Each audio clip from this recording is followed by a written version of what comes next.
Ну, всі на свідки, хто може вам буде сидіти вверху? Убыстрее, Питер, Катрина, Шлама! Швашкар! Поехали!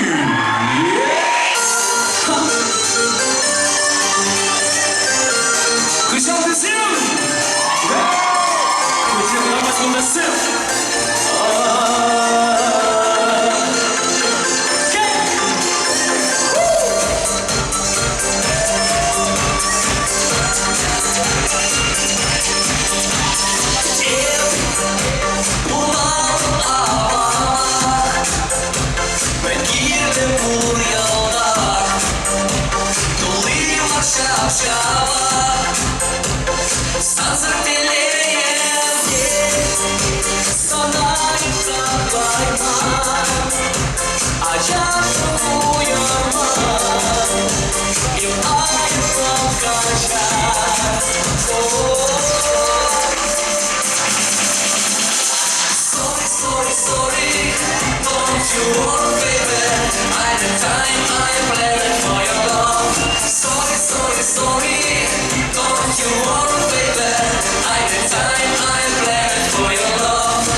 Sorry,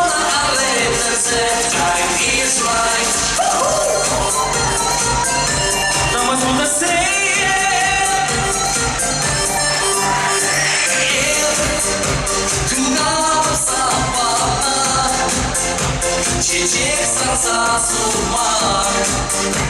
Кедевичий монах, старая пикешем, алмазов ничего.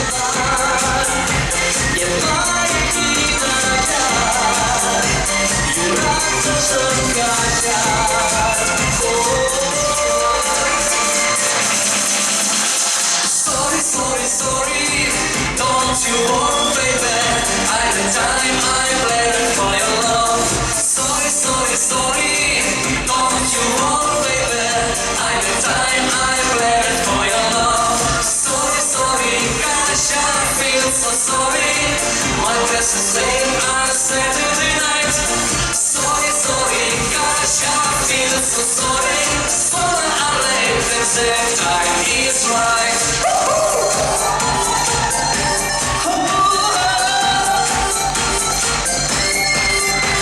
Sorry, sorry, sorry, don't you worry, baby.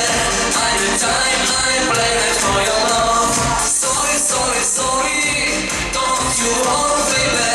At the time I bled for your love. Sorry, sorry, gosh, I feel so sorry.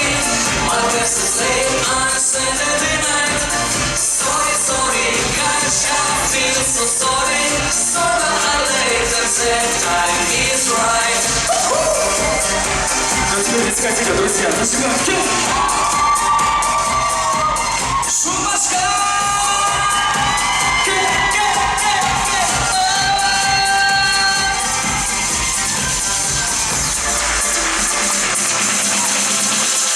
Sorry, sorry, sorry. Андрей Джумили, Алексей Московский. Спасибо, Шаровой.